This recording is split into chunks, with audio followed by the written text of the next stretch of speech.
بسم الله الرحمن الرحيم وصلى الله وسلم وبارك على سيدنا محمد وعلى آله وأصحابه أجمعين. اللهم اجعل جمعنا هذا جمعا مباركا مرحوما واجعل تفرقا من بعده سالما معصوما ولا تجعل فينا ولا منا ولا معنا شقيا ولا محروما. اللهم أخرجنا من ظلمات الوهم وأكرمنا بنور الفهم وحسن أخلاقنا بالحلم واجعلنا هداة مهديين غير ضالين ولا مضلين. Nous sommes toujours dans la 8e année de l'Hijra. Qui dit 8e année dit principalement, il y a un événement qui surplombe tout le reste, c'est Fath Makkah, bien évidemment, la conquête de Makkah. Mais cette 8e année a connu deux autres grands événements. Le premier, on l'avait vu la semaine dernière avec la conversion, la triple conversion de Khalid ibn Walid, Amr ibn al-As et Uthman ibn Talha. Et on avait dit que ça, c'était un grand coup pour Quraysh. Et c'est l'un des éléments les plus déclencheurs, les plus annonciateurs de l'approche de Fath Makkah. Étant donné que d'un seul coup, Makkah avait perdu son grand tacticien de guerre, Khalid ibn Walid, avait perdu son gros baratineur, son gros négociateur, Amr ibn al-As, son grand leader d'opinion et le plus clairvoyant d'entre eux, Amr ibn al-As, et Quraysh a symboliquement perdu Makkah en ayant, en guillemets, perdu Uthman ibn Talha, le détenteur de la clé de Kaaba. Donc on savait que Fath Makkah n'était pas dans longtemps. Mais entre cette triple conversion et Fath Makkah qui a eu lieu, la triple conversion, on avait dit que ça avait eu lieu lors du mois de Safar de l'année 8. Fath Makkah a eu lieu lors de Ramadan de l'année 8. Donc là on est entre le 2e mois et le 9e mois du calendrier musulman. Entre les deux, il y a eu la bataille de Mu'ta, une énorme bataille. Elle est très particulière parce que les choses ne se sont pas déroulées comme prévu. Ce pourquoi les musulmans sont sortis pour aller affronter l'ennemi s'est avéré être secondaire par rapport à ce qui les attend. Particulière parce que c'est bien la première bataille au sens vraiment guerre que les compagnons mènent sans la présence du prophète sallallahu alayhi wa sallam. Jusque-là, quand le Nabi alayhi wa sallam ne sortait pas avec eux, c'était des petites expéditions militaires, 10, 15, 20, 30, 40, 50 hommes. Là, c'est une armée de 3000 qui part affronter un ennemi au nord de la péninsule arabique, un ennemi en lien avec la grande puissance romaine. Donc c'est chaud, hein. C'est une vraie guerre, une vraie bataille. Et le Nabi sallallahu alayhi wa sallam n'est pas avec nous. Et dans l'armée, il n'y a pas que des anciens muhajirin, des anciens de Badr. Entre-temps, il y a des nouveaux arrivants, etc. Donc souvenez-vous, lors de la bataille de Uhud, lorsque le Nabi sallallahu alayhi wa sallam, il y a eu cette rumeur comme quoi il avait été tué, ça avait complètement plombé l'ambiance. Et beaucoup de sahaba ont faibli, ont lâché, ont été vraiment cassés psychologiquement. La majorité a même quitté le lieu de l'esplanade de la bataille de Uhud en se disant à quoi bon de combattre si le Nabi sallallahu alayhi wa sallam, le garant de notre sécurité, le garant de la victoire d'Allah, il n'a même pas été épargné, pourquoi voulez-vous qu'on reste? Et on avait dit que certains sahaba à l'époque, ils s'étaient montrés vraiment fermes en disant au contraire, si lui n'est plus là, on doit mourir pour les mêmes raisons pour lesquelles lui, il est mort. Là, on n'a pas la rumeur comme quoi il est mort, sallallahu alayhi wa sallam. Alors, je ne sais pas si c'est pire ou si c'est mieux. On part affronter l'ennemi sachant que le Nabi sallallahu alayhi wa sallam n'est pas avec nous. Donc c'est une configuration un peu différente. Et ça va s'aggraver par la suite, comme on va le voir, inshallah ta'ala, aujourd'hui. Particulière aussi, bon, le Nabi sallallahu alayhi wa sallam n'a pas participé, mais ni les grands, non. Hein. Ni Abu Bakr, ni Omar, ni Uthman, ni Ali. Hein. Ça veut dire que le Nabi sallallahu alayhi wa sallam a envoyé une armée avec des personnes pas parmi celles qu'on aurait spécialement souhaité avoir. Ça ne diminue en rien la qualité de ceux qui sont partis, comme on va le voir, inshallah ta'ala, mais quand même, c'est connu. Hein. Abu Bakr, Omar, Uthman, Ali, voilà, les grands, non, ils ne sont pas là. Donc c'est vraiment, il y a eu cette volonté de laisser ce groupe de compagnons gérer l'histoire là tout seul comme des grands. Comme si Nabi sallallahu alayhi wa sallam est en train déjà de provoquer une réflexion sur le après son départ, sur le après Sidna Abu Bakr, le après Uthman, le après Omar et le après Ali radallahu anhum. Donc en gros, je suis encore vivant et les 4 califes sont encore vivants, ben on va voir comment vous allez vous en sortir sans être orienté ni par moi, sallallahu alayhi wa sallam, ni par, sans les avoir nommés. Mais voilà, avec le temps, on a su qu'il s'agissait vraiment des 4 califes, sans que vous soyez guidés, orientés par ces 4 grandes figures de l'islam. Comment vous allez gérer ça tout seul? D'autant plus que le Nabi sallallahu alayhi wa sallam, quand il a formé l'armée, donc c'était une armée de 3000 personnes, le Nabi sallallahu alayhi wa sallam, qu'est-ce qu'il a dit? Il a dit, le chef, l'amir de cette bataille, de cette expédition, de cette armée, sera Zayd ibn Haritha, radallahu anhu ardah, le fils adoptif du prophète sallallahu alayhi wa sallam. فإن قتل, et s'il est tué, فجعفر ibn Abi Talib, radallahu anhu. Si Zayd est tué, l'amir de l'armée, c'est Ja'far, radallahu anhu ardah. فإن قتل, si Ja'far est tué, ce sera Abdullah ibn Rawaha, radallahu anhu wa ardah. فإن قتل, et si jamais Abdullah ibn Rawaha est tué, voyez vous-même qui c'est que vous mettrez à votre tête en tant qu'amir pour gérer vos affaires. Là, franchement, ça ressemble vraiment à l'exercice grandeur nature et voilà, conditions réelles. C'est même pas, oui, bah, je suis devant vous, dites-moi comment vous allez vous en sortir. Non, non, non, c'est carrément directement dans le bain, dans une situation très compliquée. Vous allez être dépassé par les événements, comment vous allez vous en sortir?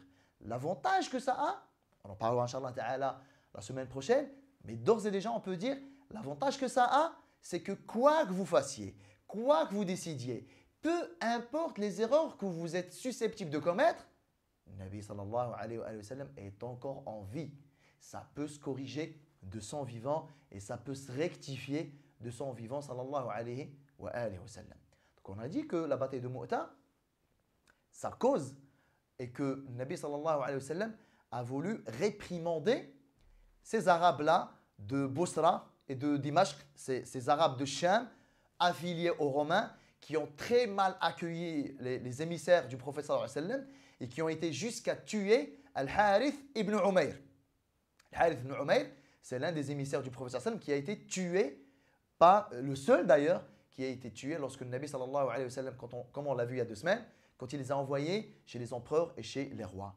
Du coup, le Nabi sallallahu alayhi wa sallam, dans sa logique de ne plus subir les événements, dans sa logique de sécuriser le périmètre, dans sa logique de montrer aux Romains, aux Byzantins, parce que oui, là, c'était les Arabes, mais on sait que celui qui est derrière, ce sont vraiment les Romains avec leur grande puissance militaire, pour leur montrer qu'on peut venir frapper chez vous. À la base, disons que la bataille de Mu'ta est une bataille correctionnelle, éducative, voilà, dissuasive, pour bien montrer qu'on ne tolère pas que l'un de nos hommes soit tué. Alors, pour le meurtre de Harith ibn Umayr, l'émissaire du prophète sallallahu alayhi wa sallam, ben on va diligenter une armée de 3000 personnes. Le moindre homme parmi les nôtres a de la valeur, donc on doit calmer tout le monde pour aussi avorter les autres tentatives qui peuvent éclater par-ci par-là. L'objet, à l'origine, la cause de la bataille de Mu'ta, c'est ça. Et le Nabi sallallahu alayhi wa sallam a dit donc à Zayd ibn Haritha, donc il s'est adressé à toute l'armée, allez jusqu'à ce que vous arriviez à l'endroit où a été tué Al-Harith ibn Umayr, radiyallahu anhu ardah. Lorsque vous arriverez là-bas, appelez les gens de là-bas à l'islam. فَإِنْ أَبَوْا, mais s'ils s'obstinent à refuser, cherchez secours auprès d'Allah subhanahu wa ta'ala et combattez-les. À la base, c'est ça. Ça avait l'air d'être une mission, ça va.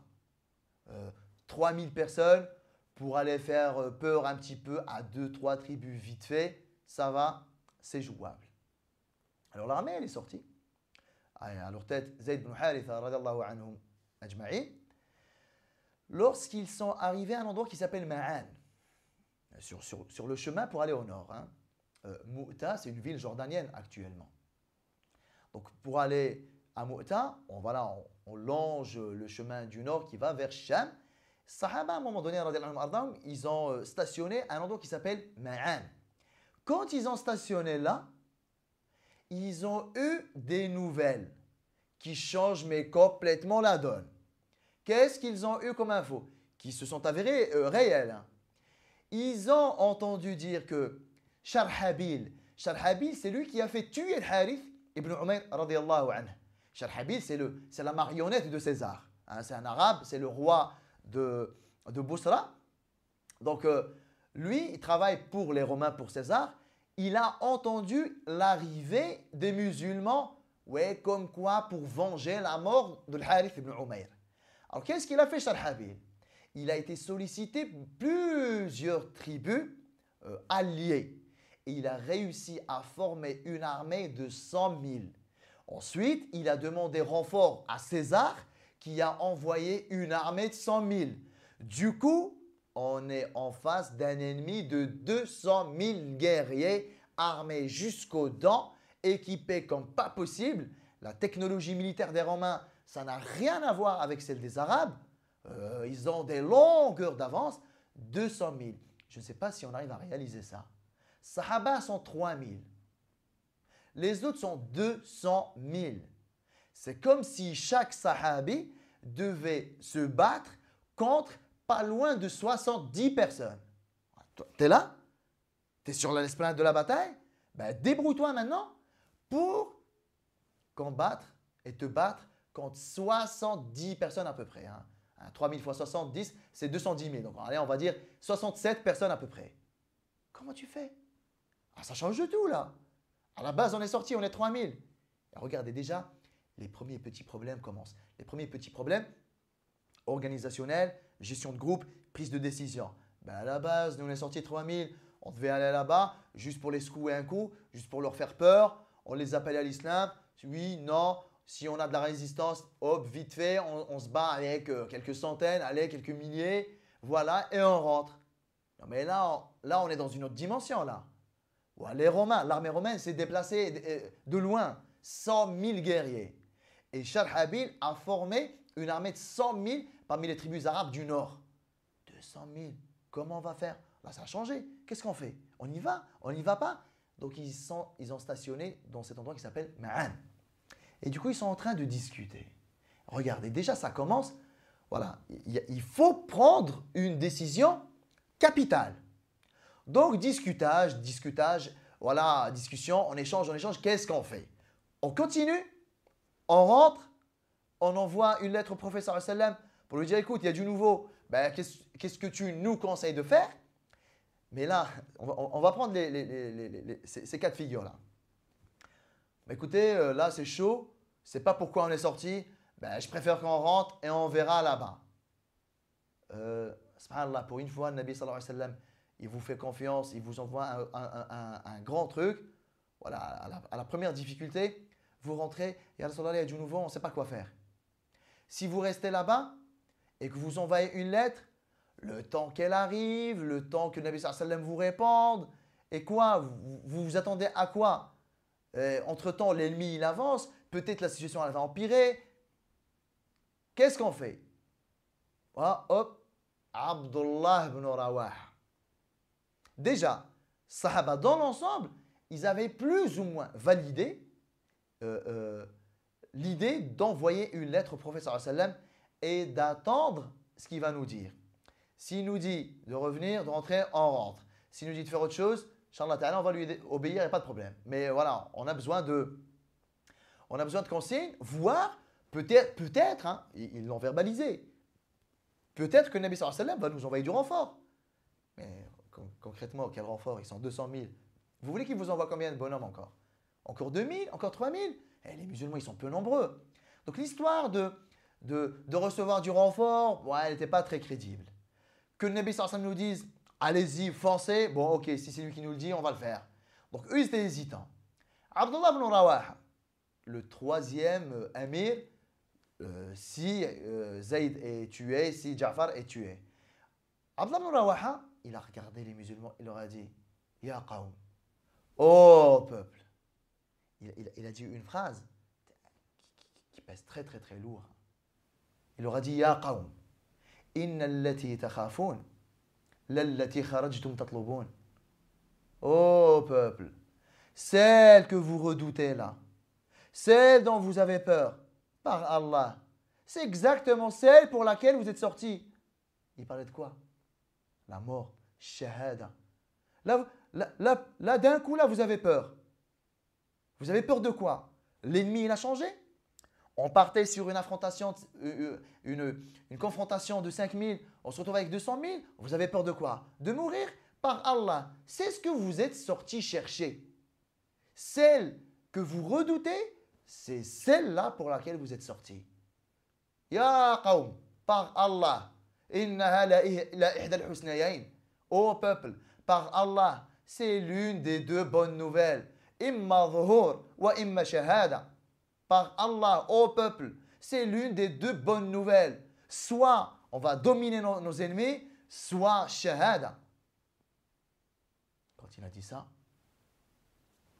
il a insufflé un nouveau souffle dans l'armée. Et tout le monde s'est calé sur la vie d'Abdullah ibn Rawaha. Et ils ont dit, on y va. Allah. Allah subhanahu wa ta'ala, il est avec nous et on y va. Vous savez qu'est-ce qu'il leur a dit Abdullah ibn Rawaha? Pour les motiver, pour vraiment les remonter à bloc, il leur a dit, par Allah, nous ne pourrons gagner.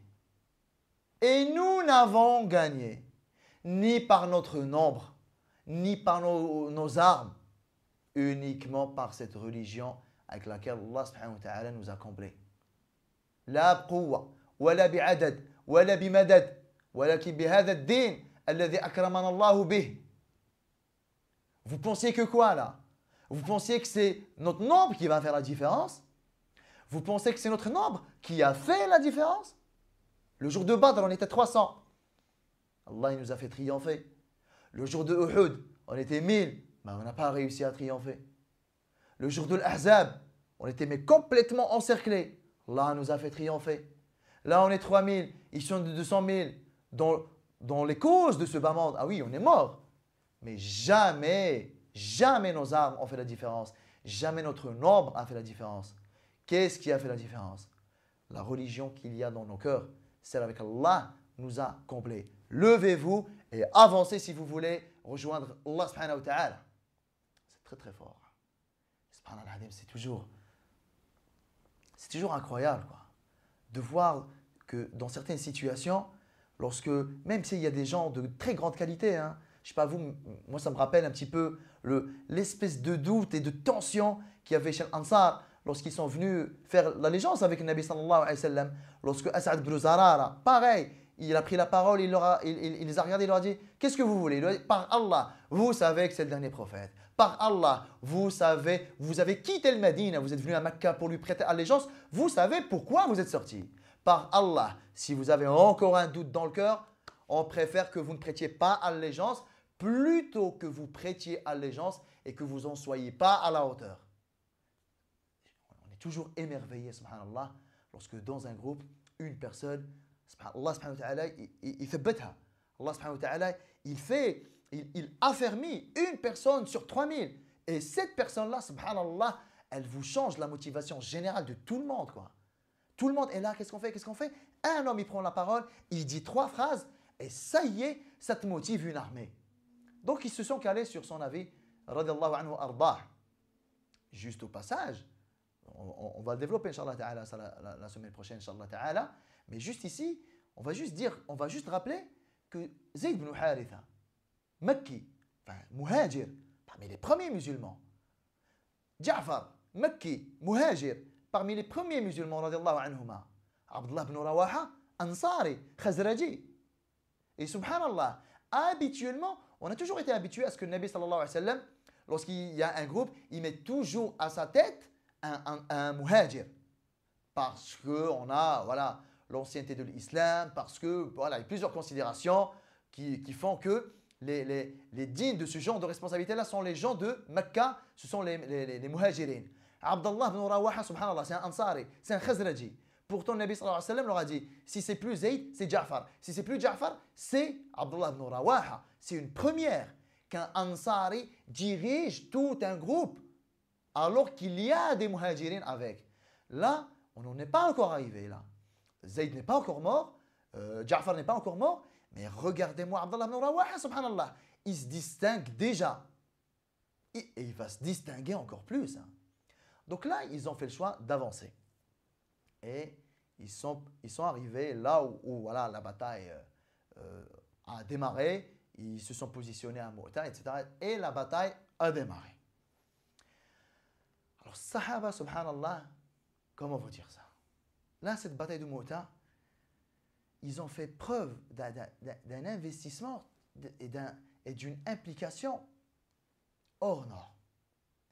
Dès que la bataille a commencé, ils sont 3000, hein. Les autres sont 200 000. Zayd ibn Haritha, radiallahu anhu arda, il prend l'étendard et il combat quelque chose de phénoménal jusqu'à ce qu'il est tombé mort, radiallahu anhu arda. Sidna Ja'far, radiallahu anhu arda, il a pris l'étendard, il est rentré dans la bataille. Il a combattu quelque chose de phénoménal jusqu'à ce qu'on lui coupe le bras droit. Il le tient par la main gauche, le bras gauche. On lui coupe le bras gauche. Il essaie de le tenir juste comme il peut. Jusqu'à ce que les narrations nous disent qu'un Roumi, il est venu, il a coupé Sidna Ja'far en deux. Radiallahu anhu ardah. Il l'a coupé en deux. Et à la fin de la bataille, bon là, on avance, mais à la fin de la bataille, les Sahaba, ils ont dit, quand on cherchait les cadavres, ils ont dit, on a trouvé Ja'far par terre, parmi les morts, sur lui, selon les narrations, plus de 50, certaines narrations disent plus de 90 coups d'épée et de lance et tout ce que vous voulez, toutes de face. Il ne s'est pas pris le moindre coup derrière. Ils n'ont pas fui. Ils ont affronté l'ennemi. Plus de 90 coups de face. Radiallahu anhu arda. Vous savez qu'est-ce que les narrations nous disent sur Ja'far radiallahu anhu? Ils nous disent, à un moment donné, il était sur son cheval.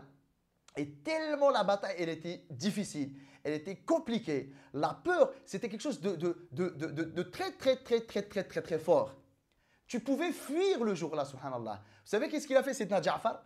Tellement il n'a pas confiance en son ego. Vous savez qu'est-ce qu'il a fait? Il est descendu de son cheval, il lui a coupé les jambes avec son sabre. Pour que même si je pense fuir, ben je ne peux plus. Subhanallah. Il a coupé les jambes de son cheval, il est rentré dans la bataille, il a combattu jusqu'au bout. C'était tellement chaud. Abdullah ibn Rawaha, radiallahu anhum. Abdullah ibn Rawaha, il a senti que son âme était en train de lui jouer un tour. Vous savez ce qu'il a fait? Parce que c'était chaud. Hein? La mort, elle est devant toi, mais il faut que tu y ailles. Abdullah ibn Rawaha, à propos, quand le Nabi sallallahu alayhi wa sallam, il a formé l'armée al-Madina, et quand il les a salués, il a fait dua pour eux, allez-y, qu'Allah subhanahu wa ta'ala soit avec vous, tout ça, les gens sont sortis al-Madina pour saluer cette armée. Et les gens, vous savez ce qu'ils disaient? Raddakumullahu ilayna salihin. Qu'Allah subhanahu wa ta'ala vous fasse revenir chez nous, salihin, c'est bien. Vous savez qu'est-ce que Abdullah ibn Rawaha a dit le jour-là? Il a dit, amma ana fala raddanillah. Quant à moi, qu'Allah ne me fasse pas rentrer. Quand Sidna Ja'far a été tué, Abdullah ibn Rawaha, il a senti en lui un certain doute, une certaine peur de la mort. Et pourtant, il est venu pour mourir. Il a demandé à ce que Allah subhanahu wa ta'ala ne le fasse pas rentrer à Medina. C'est pour vous dire à quel point c'était difficile. Abdullah ibn Rawaha, il s'est parlé à lui-même. C'est comme il s'est adressé à son ego.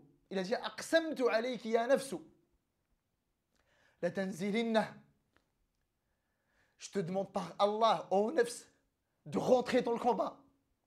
Ta'i'atan aw la tukrahinna. De toi-même, ou alors je vais t'obliger à y aller. Ma liya araki takrahina al-jannah. Pourquoi je te vois détester le Jannah? Idha ajlaba an-nasu wa shaddu ar-ranna.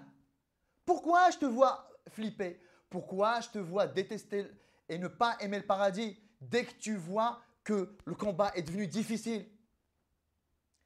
Il a parlé à son ego. Il a réussi à dépasser le doute, l'hésitation qui pouvait exister en lui. Radiallahu anhu ardah. Et finalement, il est rentré. Et quand il a pris, lui, les commandements, il a pris l'étendard, etc., un de ses amis, un de ses compagnons, il lui a dit, écoute, depuis tout à l'heure, tu te bats, je vois que tu faiblis. Il lui a donné un morceau de viande, il lui a dit, tiens, mange un peu ça, prends des forces. Il a juste croqué dedans, il a jeté, il a dit, j'y vais. Il est rentré et il a combattu, radiallahu anhu ardah, un combat extraordinaire jusqu'à ce qu'il est tombé, radiallahu anhu wa ardah. Lorsque les trois sont morts, comme leur avait annoncé le Nabi sallallahu alayhi wa sallam, les Sahaba, ils ont dit, qu'est-ce qu'on fait? Qu'est-ce qu'on fait? Finalement, ils ont choisi Khalid ibn al-Walid, radiallahu anhu wa ardah. Khalid ibn al-Walid, je vous le rappelle, il est musulman depuis très peu. Hein. Il est musulman depuis quelques semaines, quoi. Et malgré ça, on n'a pas regardé son ancienneté dans l'islam. On a regardé ce qui nous intéresse, nous, au moment-là.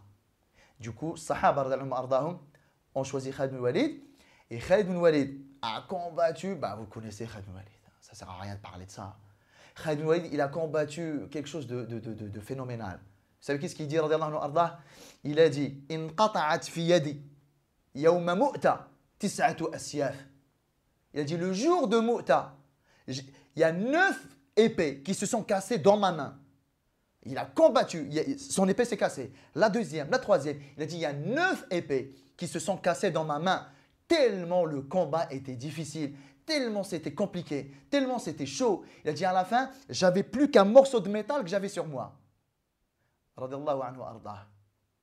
C'était très compliqué. Alors Khalid ibn Walid, radiallahu anhu ardah, il a dit, qu'est-ce que je fais là? C'est très difficile, c'est très compliqué. On continue le combat. Combien de temps on va tenir? Est-ce qu'on y va tous à shahada? Est-ce que c'est la meilleure option? Qu'est-ce qu'il a fait, radiallahu anhu ardah?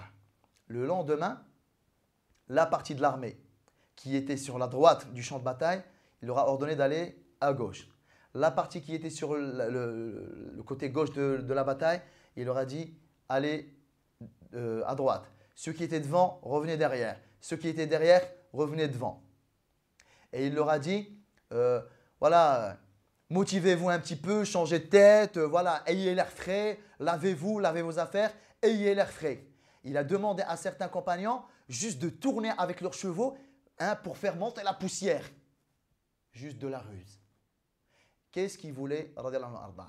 Il voulait faire croire aux Romains que nous avons eu du renfort. Et subhanallah al-azim, Allah, avec cette manip-là, Allah il a mis la peur dans le cœur des Romains. Du coup, les Romains ils ont un peu reculé. Du coup, Khalid ibn Walid et les Sahaba, radiallahu anhu ardah, ils ont combattu le lendemain encore un coup, mais pas énormément parce que voilà, les Romains ils étaient un petit peu en train de reculer. Et au moment-là, maintenant que Khalid ibn Walid, radiallahu anhu, il a vu que les Romains étaient dans une mauvaise position, en tout cas psychologique, et au moment-là, il a fait le choix de battre en retraite. Il a dit aux compagnons, c'est bon, on recule doucement, de façon organisée, pour pas que les Romains pensent qu'on fuit. Ça n'a pas fait. Allez, maintenant, sauf qui peut, parce que psychologiquement, on allait perdre, et ça y est, c'est mort. Tout le monde va dire que les musulmans, c'est des fuyards. Et personne n'allait entendre l'argument, oui, mais c'était pour sécuriser la vie de ces hommes. Il leur a dit, on va battre en retraite, mais de façon organisée, comme si on était en train de faire un roulement avec les renforts qui sont venus. Jusqu'à ce que, ils ont reculé, et les Romains ont reculé, et les Romains sont repartis chez eux. Et Khalid ibn Walid, il est reparti avec l'armée musulmane Al-Madina. Il a mis à l'abri la vie de ces hommes. Il y a quelque chose de très important à dire là. On a dit que, bien sûr, ils ont battu en retraite. Ça peut être interprété par « ouais, vous n'avez pas été jusqu'au bout ». Vous savez que du côté des musulmans, il n'y avait pas beaucoup de morts. Hein. Certaines narrations disent une douzaine de morts parmi les musulmans. Vous savez combien il y a eu de morts du côté des Romains? Des milliers. C'est pour vous dire à quel point, subhanallah, ces hommes se sont battus jusqu'au bout. Mais à un moment donné, l'objectif de la bataille, c'était quoi? faire peur à l'ennemi et les dominer psychologiquement pour pas qu'ils se sentent supérieurs, pour pas qu'ils prennent de la confiance, pour pas qu'ils menacent l'intégrité du territoire musulman. L'objectif là a été atteint. Allah subhanahu wa ta'ala, par la manip, par la ruse de Khalid ibn Walid, a mis la peur dans le cœur des Romains. Donc c'est bon. Donc rester, ça s'appelle téméraire. Rester, c'est au-delà des objectifs et la vie d'un sahabi, elle vaut beaucoup plus cher qu'un risque inutile qui ne nous a pas été demandé. Donc Khalid ibn Walid radiallahu anhu, il est reparti avec l'armée. Dernière chose que j'aimerais qu'on dise là, c'est que le Nabi sallallahu alayhi wa sallam, quand le combat était vraiment chaud, le Nabi alayhi wa sallam, il a ordonné à ce que quelqu'un fasse un appel à la prière en dehors d'une heure de prière pour que les gens se rassemblent à la mosquée. Parce que le Nabi sallallahu alayhi wa sallam avait des choses importantes à leur dire. Lorsque le Nabi alayhi wa sallam al-Madina, pendant que le Sahaba était à Mouta, le Nabi sallallahu alayhi wa sallam a rassemblé les Sahaba et il était en train de leur raconter en temps réel ce qui était en train de se passer. Allah subhanahu wa ta'ala, il lui a plié la terre et il voyait devant lui ce qui était en train de se passer en temps réel. Et il a dit sallallahu alayhi wa sallam, akhadha ar-rayata Zayd ibn Haritha. Zayd ibn Haritha a pris l'étendard. Il a combattu, faqoutil. Il a été tué. Fa'akhadha ar-rayata Ja'far ibn Abi Talib. Faqatala, faqoutil. ثم أخذ الراية عبد الله بن رواحة فقاتل فقتل. Et pendant que le Nabi sallallahu alayhi wa sallam, il disait ça, il pleurait les larmes de son cœur. Il leur disait, Zayd est mort, il vient d'être tué. Ja'far a pris l'étendard, il vient d'être tué. Abdullah ibn Rawaha a pris l'étendard, il vient d'être tué. Et les larmes qui coulent, parce que ce ne sont pas des gens ordinaires. Zayd, c'est son fils adoptif. Il est avec lui depuis le départ. Zayd ibn Haritha, c'est son compagnon de la difficulté, de la galère. C'est le 4e musulman. Après Khadija, Abu Bakr et Ali. Zayd, c'est une longue histoire. C'est le bien-aimé du prophète sallallahu alayhi wa sallam. Il meurt sous ses yeux en fait. Ja'far ibn Abi Talib, son cousin, le frère de Sayyidina Ali, coupé en deux sous les yeux du prophète sallallahu alayhi wa sallam. Et Abdullah ibn Rawaha, l'homme en qui le Nabi sallallahu alayhi wa sallam avait confiance, il disait très souvent, avant même cette bataille, il disait Ni'ma ar-rajulu Abdullah, quel bel homme, quel merveilleux homme Abdullah. Il meurt sous ses yeux. Sahaba, ils sont au Medina, ils regardent ça. Ils regardent par les yeux du prophète sallallahu alayhi wa sallam. Jusqu'à ce que le Nabi alayhi wa sallam leur dise ثم أخذ الراية سيف من سيوف الله ففتح الله عليه. Et jusqu'à ce que prenne l'étendard une épée parmi les épées d'Allah. Et Allah subhanahu wa ta'ala فتح عليه. Allah subhanahu wa ta'ala lui a ouvert. Allah subhanahu wa ta'ala l'a guidé vers le bon choix. Allah subhanahu wa ta'ala l'a guidé vers un fath. Donc c'est une réponse à tous ceux qui s'aventureraient à dire ouais, mais Khalid ibn Walid, on te connaissait beaucoup plus brave que ça, on te connaissait beaucoup plus guerrier que ça. Pourquoi tu n'as pas été jusqu'au bout? Le Nabi sallallahu alayhi wa sallam a qualifié l'agissement de Khalid ibn Walid comme un fath. Allah فتح عليه ثم أخذ الراية سيف من سيوف الله ففتح الله عليه. Donc la décision de Khalid ibn Walid était la meilleure décision parce que elle a atteint deux objectifs. Le premier pour lequel les musulmans sont sortis à la bataille. Le deuxième, je garde en vie mes hommes. Ce n'est pas des mouches, ce n'est pas des moustiques. On les risque comme ça pour un oui, pour un non. Un sahabi vaut une nation.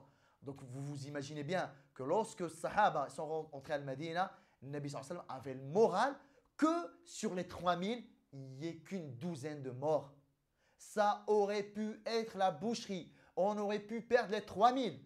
Si Khalid ibn Walid, Allah subhanahu wa ta'ala, bien sûr, c'est un expérimenté de guerre, mais c'est Allah subhanahu wa ta'ala qui l'a guidé vers cette décision-là. Et alhamdoulilah, quand ils sont revenus à Medina, Certains gamins, certaines personnes, ils ont dit ya Furrar, ya Furrar, Farartum fi sabilillah, ô fuyard, vous n'avez pas été jusqu'au bout. Le Nabi sallallahu alayhi wa sallam a calmé tout le monde. Laysu furraran, walakin kurrarun insha'Allah. Ce ne sont pas des fuyards, ce sont des revanchards. Là, c'est juste pour calmer les choses. On a autre chose à faire. Et de toute façon, l'histoire avec les Romains ne va pas s'arrêter là. Et subhanallah, le destin d'Allah subhanahu wa ta'ala a voulu que l'armée musulmane qui va partir combattre les Romains, à sa tête, il y aura qui? Oussama, le fils de Zayd, radiyallahu anhuma. Mais ça, c'est après le départ du prophète sallallahu alayhi wa sallam de ce bas monde. Wallahu ta'ala a'lam. Wa sallallahu wa sallam wa barak ala sayyidina Muhammad wa ala alihi wa ashabihi ajma'in. Je vous retrouve la semaine prochaine, inshallah. Wassalamu alaykum wa rahmatullahi ta'ala wa barakatuh.